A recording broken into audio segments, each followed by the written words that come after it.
Le péché secret m'a tué. Qu'est-ce que je me suis fait? Pourquoi ai-je vécu une vie à double face? Maintenant regarde-moi. Frère Larry, que fais-tu en enfer? Tu ne devrais pas être là. Tu es l'un d'entre nous, je veux dire que tu es un chrétien, un sérieux en plus. Je ne suis jamais chrétien. Je vous ai trompé, menant une vie de faux-semblants. Tout le monde croit que je suis chrétien, mais la vérité est que je ne le suis pas. J'ai beaucoup de péchés secrets sur terre. Je fume, je vole, je bois, je me bats, mentir est mon deuxième nom, je suis un coureur de jupons. Je fais toutes sortes de péchés, mais fais semblant chaque fois que je vois un membre de notre église. Ensuite, j'ai pensé que j'étais intelligent. Mais maintenant j'ai réalisé que je faisais moi-même. Oh frère Larry, qu'est-ce que tu t'es fait? Comment pouvez-vous jouer avec la grâce de Dieu dans votre vie? Comment pouvez-vous vivre dans le péché secret et faire semblant d'être chrétien? Peut-on tromper Dieu? Maintenant regarde où ça t'a amené. Je ne sais pas. Quel gain ai-je à vivre dans le péché secret et à faire semblant d'être chrétien? Je n'arrête pas de me demander, mais je ne trouve pas la réponse. Oh, comme j'aimerais vivre une vie honnête pour moi. Si j'avais su toujours en retard. Frère Larry. Cher, qu'est-ce que c'est? Je ne savais même pas quand je me suis endormi. Que se passe-t-il? Avez-vous fini de vous habiller? Oui, pourquoi pleures-tu? Allons à l'église. Cher, tu ne m'as pas dit pourquoi tu pleures. J'ai vu frère Larry en enfer. Quoi? Frère Larry est une bonne personne, enfant de Dieu très dévoué, il ne manque jamais l'église, toujours sérieux dans les choses de Dieu, comment peut-il manquer le paradis? Il a vécu en faisant semblant. Oh non, comment peut-il se tromper ainsi? Ne savait-il pas qu'il n'y a pas de cachette devant Dieu? Mon cher, je suis surpris moi-même. Louez le Seigneur. Je veux que vous qui m'écoutez en ce moment pour vous poser cette question. Où est-ce que je me prépare à passer mon éternité? Ensuite, demandez-vous à nouveau. Comment est-ce que je vis ma vie? Est-ce que je vis une vie de simulation? Si la réponse est oui, alors demandez-vous qui suis-je en train de tromper avec mon péché secret? Si je devais me tenir face à face avec Dieu le jour du jugement, pourquoi devrais-je me tromper? Demande-toi. Demandez-vous maintenant. L'éternité n'a pas de fin. Il n'a pas d'échappatoire. C'est pour toujours et à jamais, alors pourquoi devriez-vous vivre une vie de simulation, sachant très bien que vous vous trompez? Une personne qui vit une fausse vie se déteste. Pourquoi devriez-vous vous détester? Pourquoi devriez-vous jouer avec votre âme? Ne sais-tu pas que la terre n'est pas ta maison? Pourquoi jouez-vous avec l'opportunité que vous avez d'hériter du royaume de Dieu? Savez-vous à quoi ressemble le feu de l'enfer? Ce n'est pas comme les films que vous regardez, c'est bien plus terrible que ça, tout comme vous ne pouvez pas décrire le paradis, vous ne pouvez pas non plus décrire le feu de l'enfer. Jésus a dit, le ver là-dedans ne meurt pas, fournaise de feu, pleurs et grincement de dents, la fumée de leur tourment monte, pour toujours et à jamais, et ils n'ont de repos ni jour ni nuit. Il est réservé aux hommes de mourir une seule fois, et après cela le jugement. Pourquoi préférez-vous souffrir éternellement à cause du plaisir temporel du péché? Repentez-vous. Repentez-vous. Votre âme pleure, il vous supplie d'avoir pitié de lui. Ayez pitié de votre âme. L'éternité est si proche. C'est pour toujours et à jamais, et cela commence au moment où vous mourrez, et personne ne connaît son heure. Maintenant, demandez-vous à nouveau pourquoi devrais-je vivre une vie de simulation? Qui suis-je en train de tromper? Pourquoi devrais-je commettre un péché en secret et faire semblant d'être saint? Quel gain avez-vous à jouer avec votre âme? Le feu de l'enfer est terrible. Courir pour votre chère vie. S'il vous plaît, vivez une vie véridique. C'est pour votre bien. Vous ne le faites pour personne. Arrête de te tromper car c'est toi qui pleureras si je le savais. Modifiez vos voix, Jésus vous supplie toujours. Merci de lui répondre. Qu'est-ce que cela profite à un homme de gagner le monde entier et de perdre son âme? S'il vous plaît, donnez votre vie à Jésus. Vous ne pouvez pas cacher votre péché car Dieu n'est pas un homme, il voit à la fois en secret et en lieu ouvert. L'endroit qui te semble sombre est plus lumineux qu'un jour pour lui, arrêtons de nous tromper. Allons-nous prier. Père, aie pitié de tes enfants. Frère Pierre. Oui, pasteur. Combien gagnons-nous sur l'offre d'aujourd'hui? Nous sommes capables de réaliser $1000. D'accord, Apporter $250 à la maison sans mère et $300 à l'hôpital, payer les factures de ceux qui n'ont pas les moyens de payer leurs factures d'hôpital, puis garder le reste pour l'entretien de l'église. D'accord, monsieur. Tu peux maintenant partir. Au revoir, monsieur. Je vous en prie.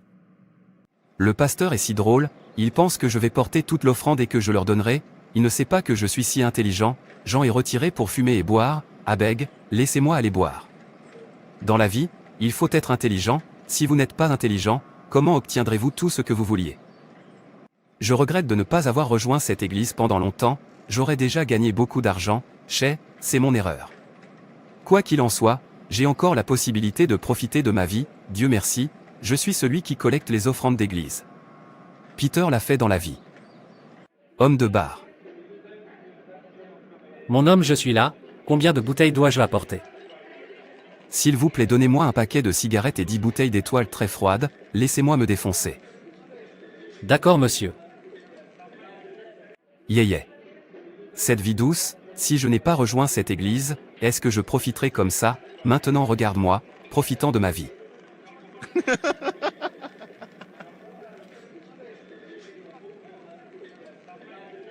Une fois que vous avez répondu frère ou sœur, vous êtes prêt à partir. Ne suis-je pas frère Pierre? Bien sûr que je le suis. Pierre, que fais-tu ici? Quelle est la signification de cela? Qu'est-ce que ça ressemble à ce que je fais? Point de correction, frère Pierre, assurez-vous de mettre frère chaque fois que vous voulez appeler mon nom. J'espère que je me suis bien fait comprendre. Désolé frère Peter, je pensais que vous disiez que vous étiez un chrétien né de nouveau, pourquoi buvez-vous et fumez-vous, et comment avez-vous obtenu l'argent? Mec, respecte-toi, au fait comment as-tu su que je suis là?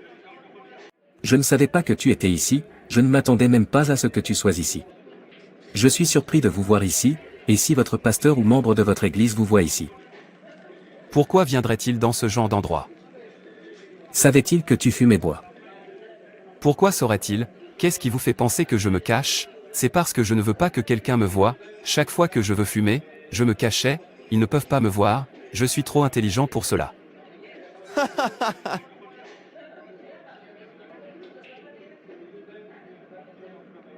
Guy, tu es mon homme, je pensais que tu étais né de nouveau, je ne savais pas que tu faisais semblant. S'il te plaît, laisse-moi seul. Non, je ne te retiens pas, amusez-vous bien.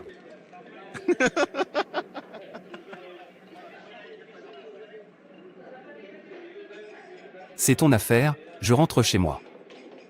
Mec, achète un verre pour moi. Corps occupé. Non-sens.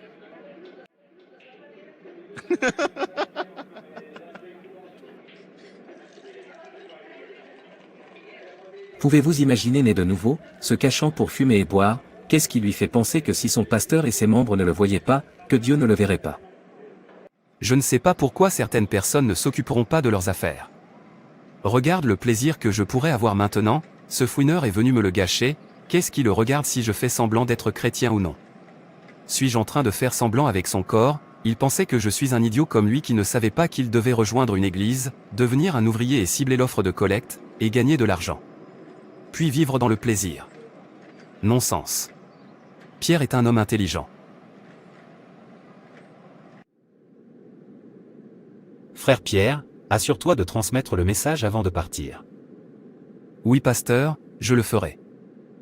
Dieu vous bénira sûrement, il travaille pour ceux qui travaillent pour lui, et il ne vous décevra jamais au nom de Jésus. Merci beaucoup, monsieur. Maintenant va en paix. Au revoir. Bonne semaine mon frère. Je sais que Dieu bénira certainement cet humble frère, c'est un si gentil jeune homme, très doux et sérieux dans les choses de Dieu. J'ai besoin de fumer, je pense que cet endroit est un endroit parfait. Jésus, Jésus, Jésus, s'il te plaît ne me tue pas.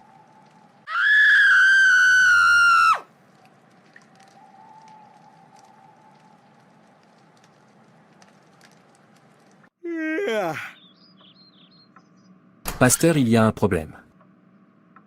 Qu'est-ce qui se passe? Peter, le corps de ton membre est retrouvé mort dans un buisson avec une cigarette à la main. Peter, que fait le corps de Peter dans le buisson avec une cigarette? Il fume, il boit, il est à l'opposé de ce que tu penses, pasteur. Quoi? Tu veux dire que Peter a vécu une fausse vie pendant tout ce temps? Je l'avertis, pasteur, mais il pensait qu'il était intelligent. Oh non, comment peut-il se tromper et appeler ça de l'intelligence?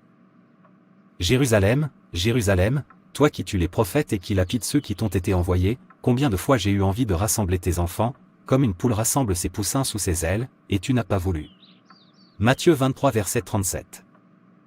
Je pensais que je suis intelligent, vivez-vous toujours une vie de simulation, agissant pour renaître devant les membres de votre Église, tout en vivant secrètement dans le péché, vous jouez avec votre âme, arrêtez-la maintenant, Dieu ne peut pas être trompeur, il voit dans l'endroit le plus sombre, il n'y a rien d'appelé secret à ses yeux.